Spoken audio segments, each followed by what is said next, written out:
seems like some sort of subliminal switch. The playoffs are very different than the regular season. The most uncomfortable thing ever. If it could go right, it did go right. If it wasn't for Lamar Hunt, Philip Anschutz, and Robert Kraft, this league would not be here. Hey folks, what's going on? My name is Scott Schertzen alongside Mr. William Akins, and welcome to MLS Sports Writers Chat. We're here at Stream Punk Soccer. Joining us today, beat writer since the 2009 season, and if I got this right, correct me if I'm wrong, by the way, during that time, he's had to suffer through watching the team he's covered win 4 MLS Cups, 1, 2, 3, 4, by the way. I believe 5 trips in there. Really had to suffer because he had to sit there, watch firsthand, and probably interact with, David Beckham, Robbie Keane, Zlatan, Landon Donovan. Got to throw Landon Donovan in there too. Most recently, an MLS Cup title in 2023. 2024. Sorry, 2024. My bad. And also is the co-host and producer of Corner of the Galaxy podcast. Talk about everything that's going on with the LA Galaxy. Sir, Mr. Josh Guesman, how the heck are you?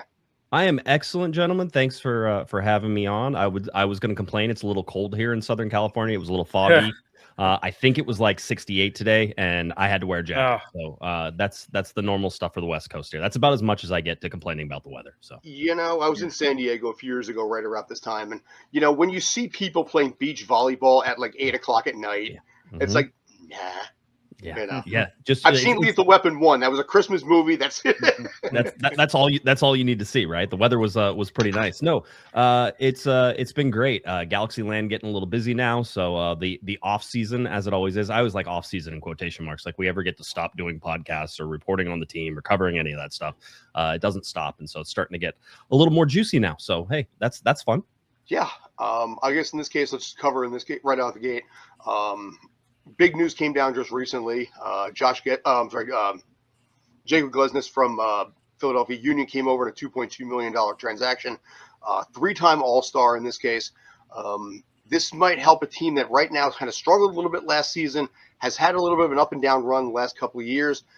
Give me your thoughts. Are you happy with this deal? Does it, fix problems? I mean, you guys had the second worst goal differential last season in the West. Do you think this is going to help a little bit? I mean, it can't hurt, right? That's the first thing. It's not like you're going to get worse on defense whenever you look at it. A lot of the defensive issues, and I tend to be a defensive apologist whenever I did play soccer, which there is no career to talk about whatsoever. But I was a defender, and I was like, defenders get blamed for everything. So I'm the apologist out here. But no, I'll say this: the Galaxy suffered from some midfield problems that really hurt them, and the midfield they're transferring over to a lot of the defensive problems, and the fact that the Galaxy weren't scoring goals. We can look at the Galaxy gave up, I think, something like 17 more goals than they gave up the year before whenever they won an MLS Cup. By the way, still not a great defensive record whenever you look at that, but in that time, the LA Galaxy were one of the top offenses in the league in 24. The fact that the offense regressed so much caused some defensive heartache for sure. I don't think that, you look at shutouts, there may have been like 3 or 4 shutouts the entire year. Nothing to write home with, nothing. It's Glesnes is an interesting case just in terms of, former MLS Defender of the Year, a guy who is a big body. I always love whenever they show highlights for defenders and stuff like that. It's all of them shooting goals and, that and like headers and goals. And like, I just want a defender who defends, and the Galaxy are looking for one of those guys. Really interesting how it sort of clogs up that center back position, quite honestly, for the LA Galaxy, which is funny because the Galaxy definitely needed another center back. But when I look at it now, I have, quote unquote, 4 starting center backs for the LA Galaxy right now with Maya Yoshida, with Zonka in there, Mateus Jorgensen, that's his real name, but everybody calls him Zonka. You have Amiro Garces who's in there, and then you're going to add Glesnes in there. So you imagine at the price tag that they're bringing him in and his salary around $1.1 million, he's now a starter. So he is a starter. So who else is going to be a starter next to him? You have Maya Yoshida, who is very much long in the tooth, but a captain of the LA Galaxy and a great leader for them.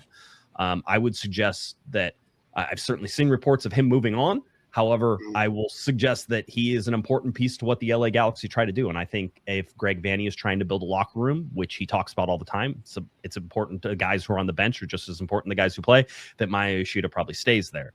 but it's harder to get rid of somebody like Zonka. So now we have this big conglomeration of everything, and now other moves are going to have to happen. There's 4 CBs back there, technically 5 center backs now on the roster.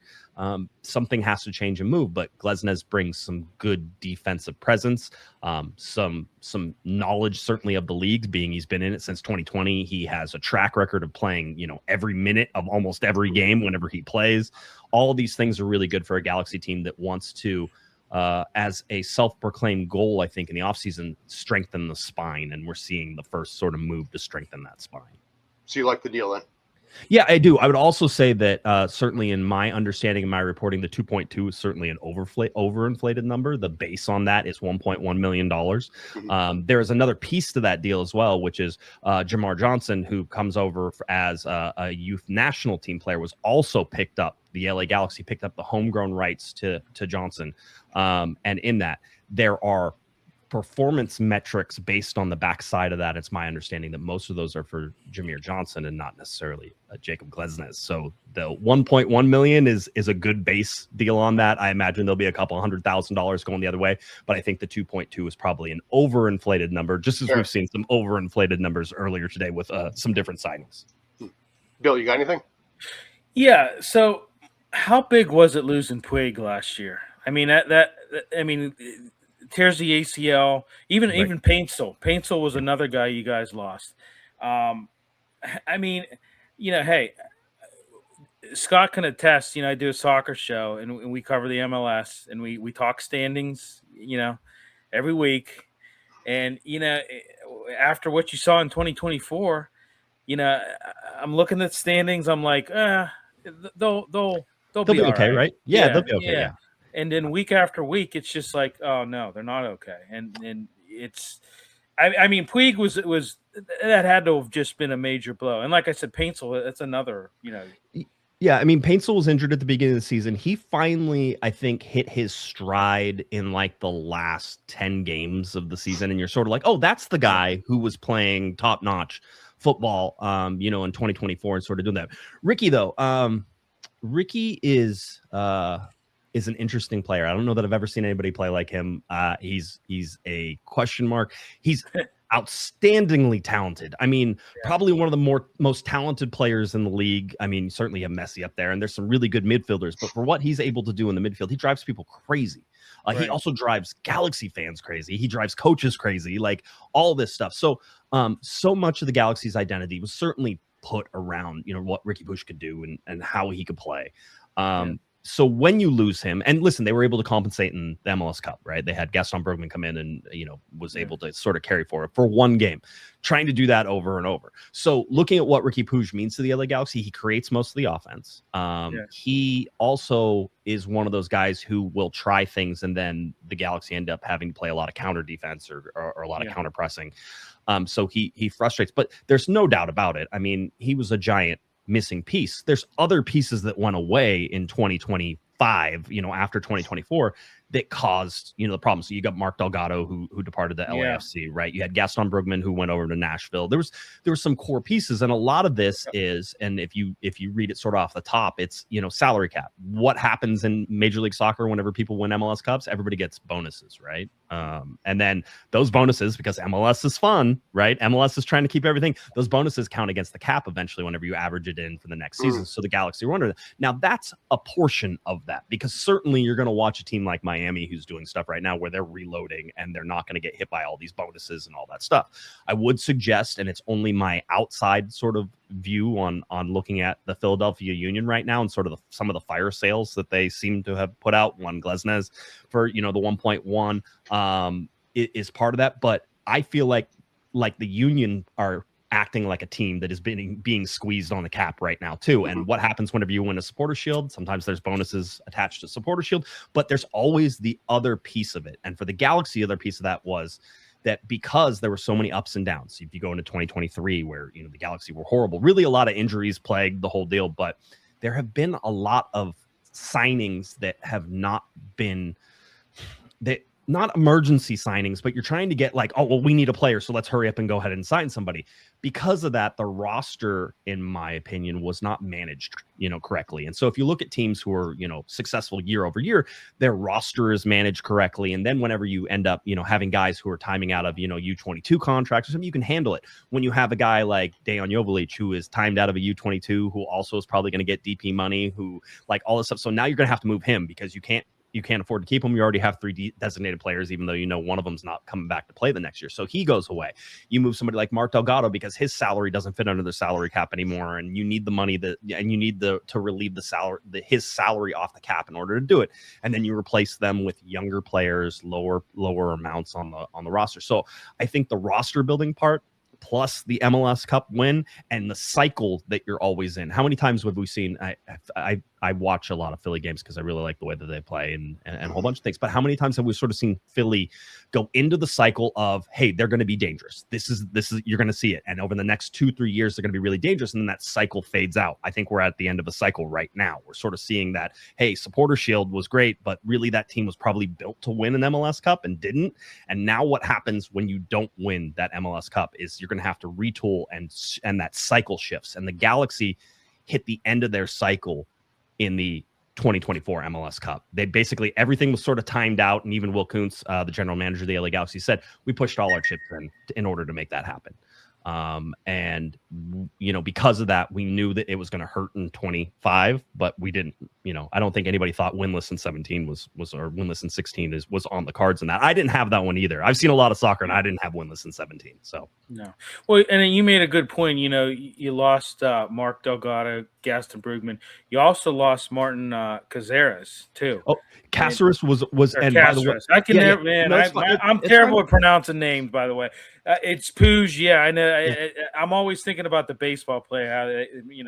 One of my co-hosts is the soccer reporter for the LA Times, right? Kevin Baxter, and he still says Puig all the time because he covered baseball and all this. So by the way, normal stuff, especially in Los Angeles, it makes sense. To do that. But no, Caceres. So I mean, there's a behind the scenes stuff that I think I try to bring to our listeners, and certainly whenever I'm talking about the Galaxy, is that these guys are some of these guys who don't play, not that much. Caceres was injured, right, in that 2024 season, right? And so he didn't get to really play. He was sort of on the sidelines.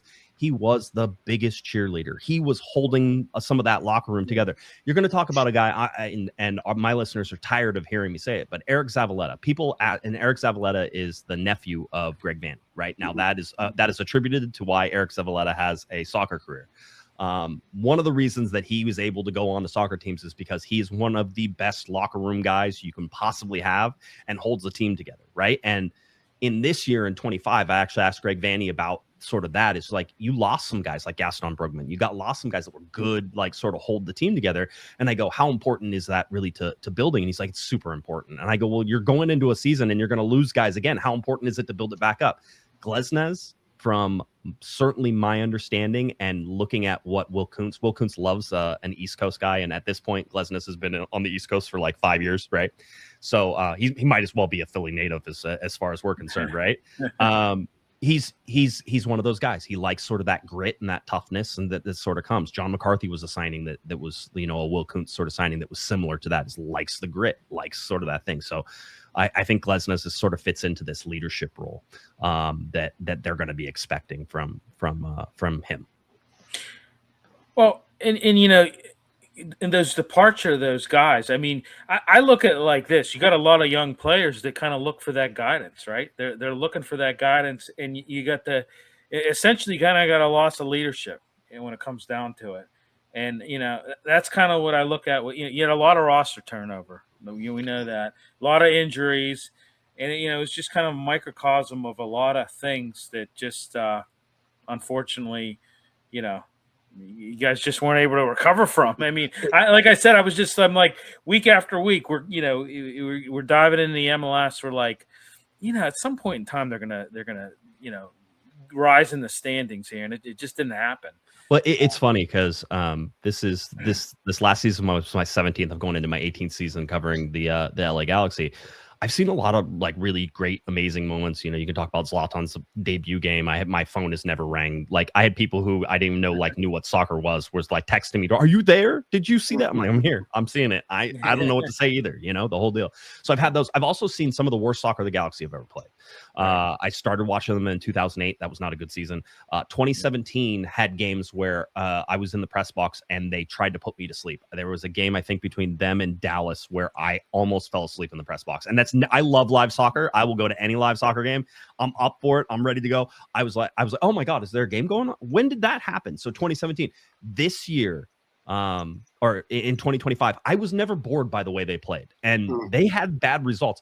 And I'm a broken record, right? You do 2 podcasts a week for the entire season. You sit there and like you get stuck into probably saying the same thing over and over again, and everybody's sick of it. I'm like, this team isn't this bad. I've seen bad teams. I have watched them play. The wooden spoon lived in my office.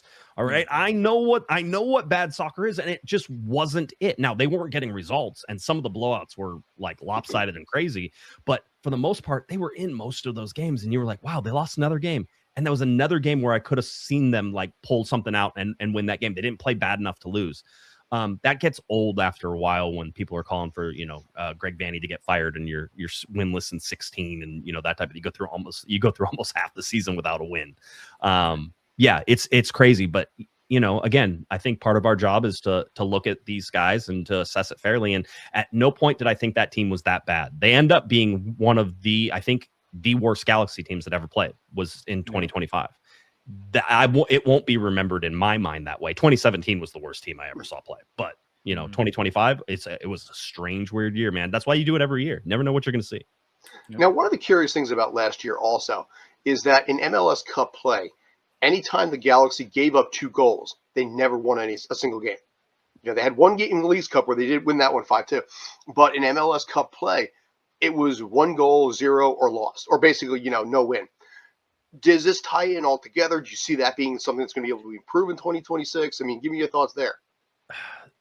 This is most teams, but it's a stat like I always hang my head. Scoring first is so important. And with the Galaxy team that wasn't scoring goals and really didn't score a lot of goals in the first half of the season, it was simple, the matter of fact that whenever they were losing 1-0, they were never going to be able to come back from that, right? They didn't have the firepower to be able to do it. As the season wore on, the last probably 3, 4, 5, maybe even 8 games of the season, you're like, oh, this is a team that can score goals again. And the offense started picking back up.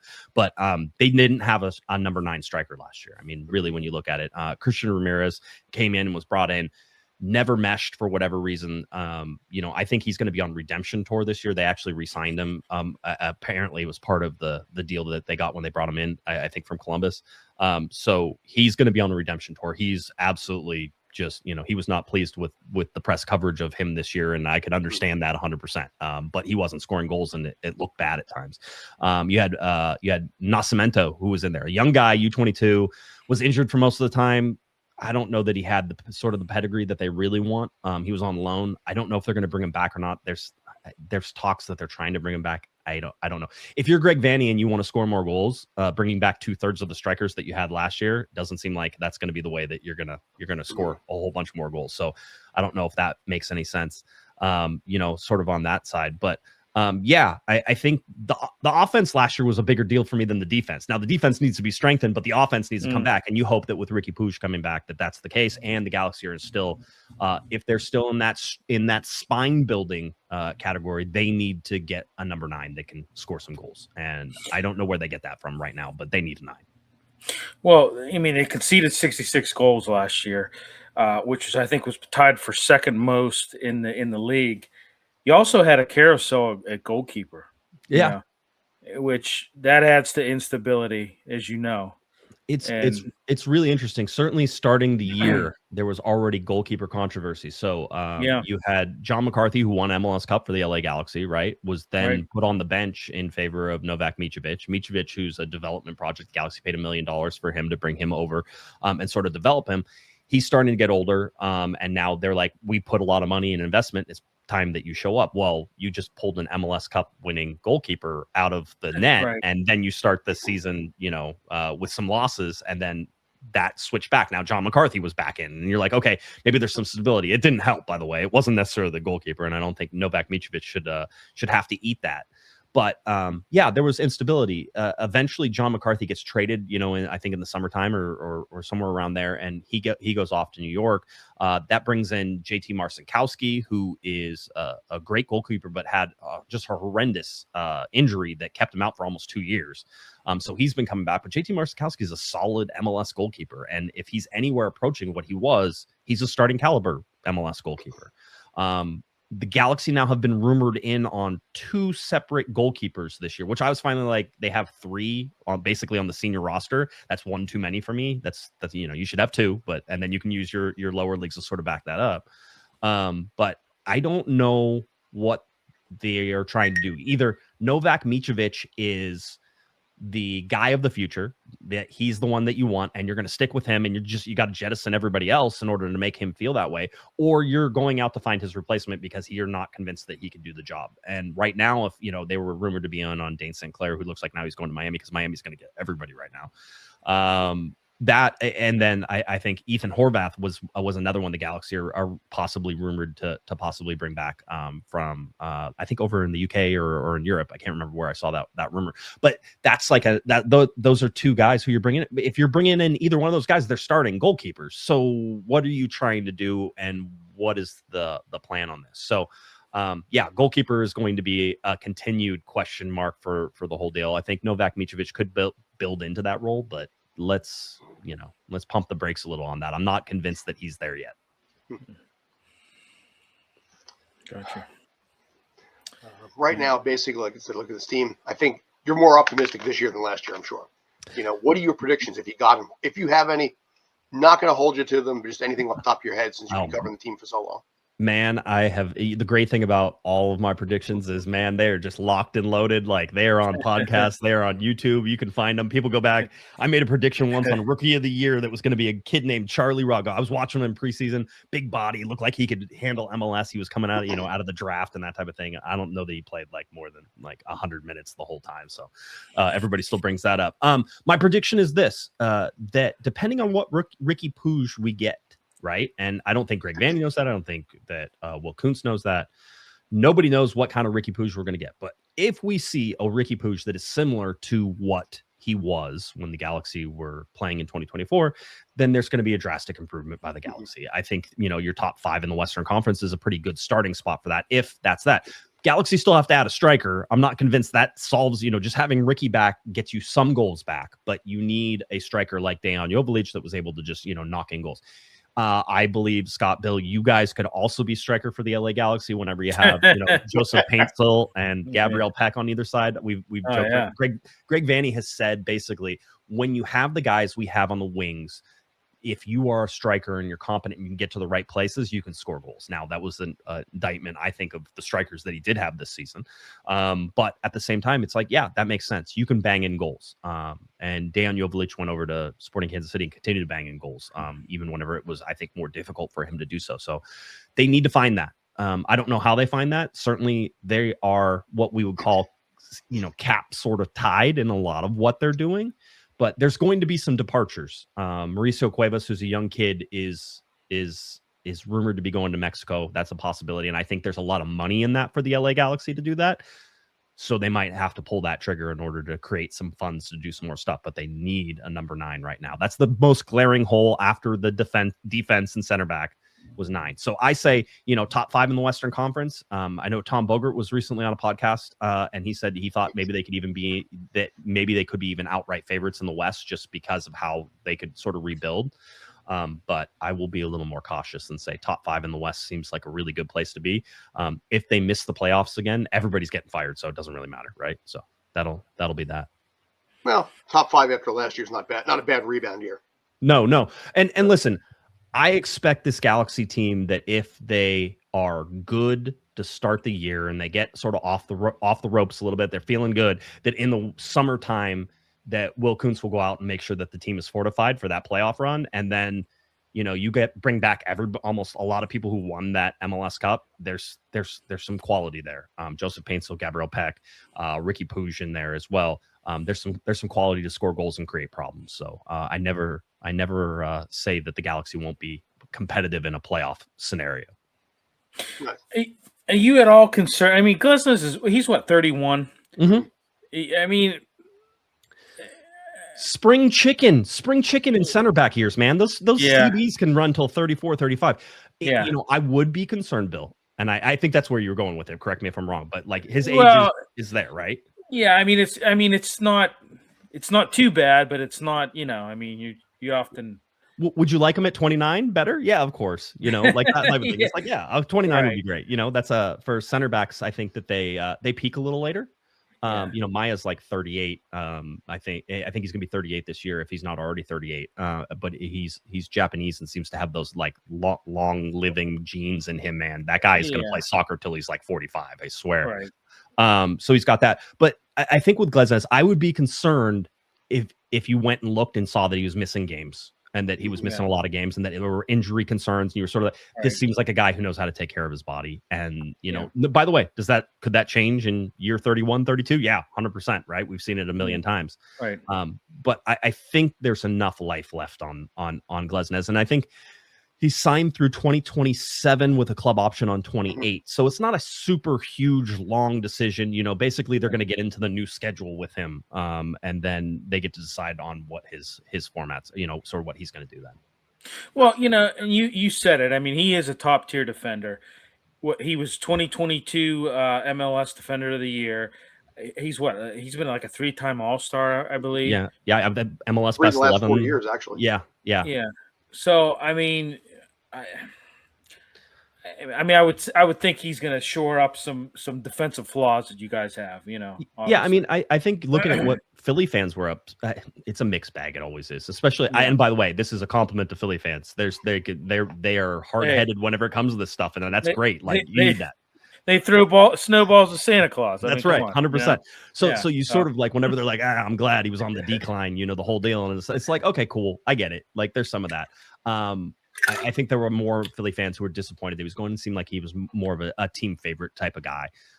And so seeing that, you know, I think Galaxy fans are happy with that. Again, not everything rests on his shoulders. The Galaxy I have 4 starting center backs that you could pair with Glesnes, or if he's hurt for some other reason, you still have guys who are going to be able to go in there. I would expect that sort of continues. And I think that the Galaxy have the depth to back that up if it doesn't, you know, go exactly 100% the way that they want it to. So I think it was an expensive signing in terms of the capital the Galaxy are using to get him. And so when you look at cap space and all that stuff, it's a hefty one. You expect them to play. But the Galaxy wanted depth at all positions, and they wanted competition at all positions. Whenever I brought up the fact that there were 4 CBs, you know, I was told we want competition at all. I'm like, you don't want 4 CB competition. You want 3 center back competition. So somebody I think is still going to move. Right. We'll wrap it up in a couple minutes. I think let you get back to the rest of your night. Bill, do you have anything else at this point? I had one other, and this is kind of more of an MLS question. It's not really Galaxy, you know, but were you surprised about the team a little south of you, the expansion success of San Diego FC? Absolutely. I mean, when you look at what they had, I mean, setting new records, 63 points. 19 wins. Yeah. That's pretty amazing by an expansion club. You know, winning the Western Conference regular season title. Obviously, the run ended in the conference finals, but you know, I mean, it was immediate success. I said they were like the Vegas Golden Knights of the, you know, it's just kind of or like St. Louis a couple of years ago on their like St. Louis. Yeah, I mean, right. The whole deal. No, I mean, you know. In MLS, I'm not surprised whenever there are competent people behind creating these teams because they do get some advantages that I think people overlook all the time. Just the amount of money that they're able to spend is significant, right? And so that certainly helps people get in. But I mean, if you look at quite honestly, if they don't, and I can't remember the striker's name that they had to move there at the end, you know, or like almost halfway through the season, where if they don't move him, they probably have a really good chance at being in an MLS Cup, right? And so you look at that. Yeah, I mean, it's always good. The good news is that, you know, at least for me, I'm very much a rising tide lifts all boats kind of guy. And I'm like, hey, I want MLS expansion teams to do well.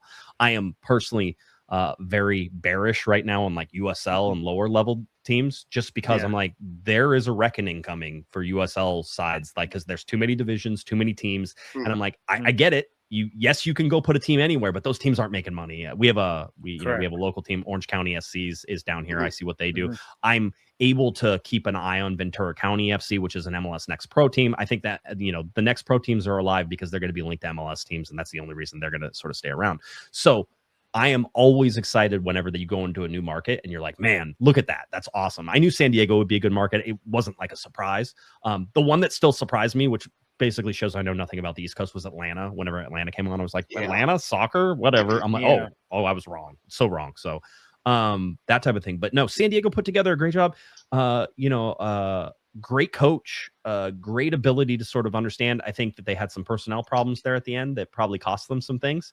But you look at what they're able to accomplish. It's been awesome. I think that it will be more of a wake-up call to their fans if they have a real serious regression. I think we saw that with St. Louis, right? Which was eventually like, hey, look how awesome. Sophomore season, yeah. That's what I was going to ask you. But. Yeah, it's so easy, guys, right? It's so easy. Just go out there. It's always MLS Cups are always I've witnessed enough of them to be like, hey, repeating an MLS Cup is like the hardest thing in the whole wide world, because just the dedication and the luck that you have to get, especially with 30 teams. I always say, look at 30 teams. I think you divide like 1 divided by 30. I forget what it ends up being, but it's like some percentage that's like 1.5% or 2.5% or something like that, right?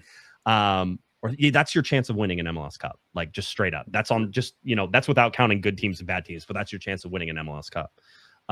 So it takes so much and it's so hard. So I'm interested to see if San Diego can muster the same sort of chip on our shoulder, hey, we're the nobody respects us type thing, because you need something like that. It's actually one of the reasons I'll take the Galaxy sort of on a long shot to do something next year. It's like they're ticked off, and it's that 1 or 2% that you give or you change, or that you're dead. You're just angry, right? Some guys just play angry, and you're like, oh, that guy's angry. He's gonna have a great year, right? Like he just thinks nobody respects him, everything, the whole deal.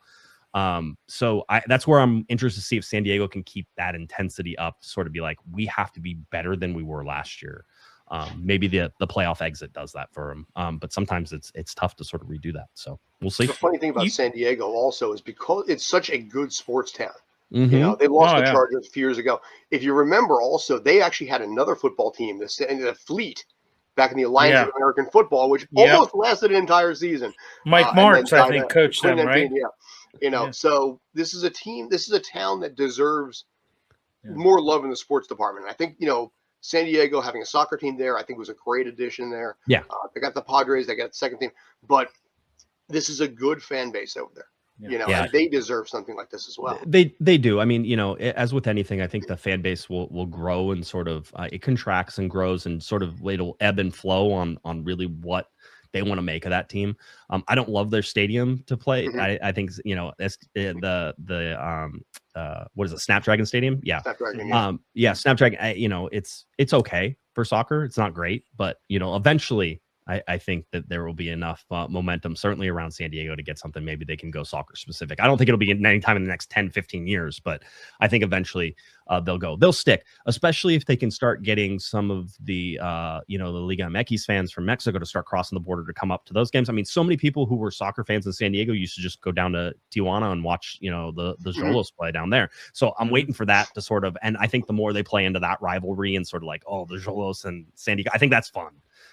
So, it could be one of the biggest like cross-border sort of rivalries that you have in Major League Soccer. So looking for like a Leagues Cup matchup between those two would be super awesome. Yeah, that'd be great. Really exciting. Yeah, that place would be full. That's for one. That's whenever having a bigger stadium would be great. The place would be full if they could do that. So yeah, it's really exciting. It's fun. Awesome. So we'll let you go at this point. Important question though. Yes. How can people get in touch with you? How can they find you? Awesome. Cornerofthegalaxy.com is a great start. That's where you can see all of our shows on YouTube, Corner of the Galaxy. Anywhere that you type in Corner of the Galaxy for your podcast, you can find us. So we try to keep it pretty simple. If you go on any social media, it's at Galaxy Podcast. Pretty simple. All right. Awesome. Mr. Guesman, appreciate the time. I'll let you go. Have a great rest of the night. Again, this is Scott Schertzen and Mr. Bill Akins, MLS Sports Writers Chat. Find us, as always, at Stream Punk Soccer as part of the entire Stream Punk Entertainment umbrella and all the things that we have there. But anyway, appreciate the time. Thanks, as always. Take care and stay awesome.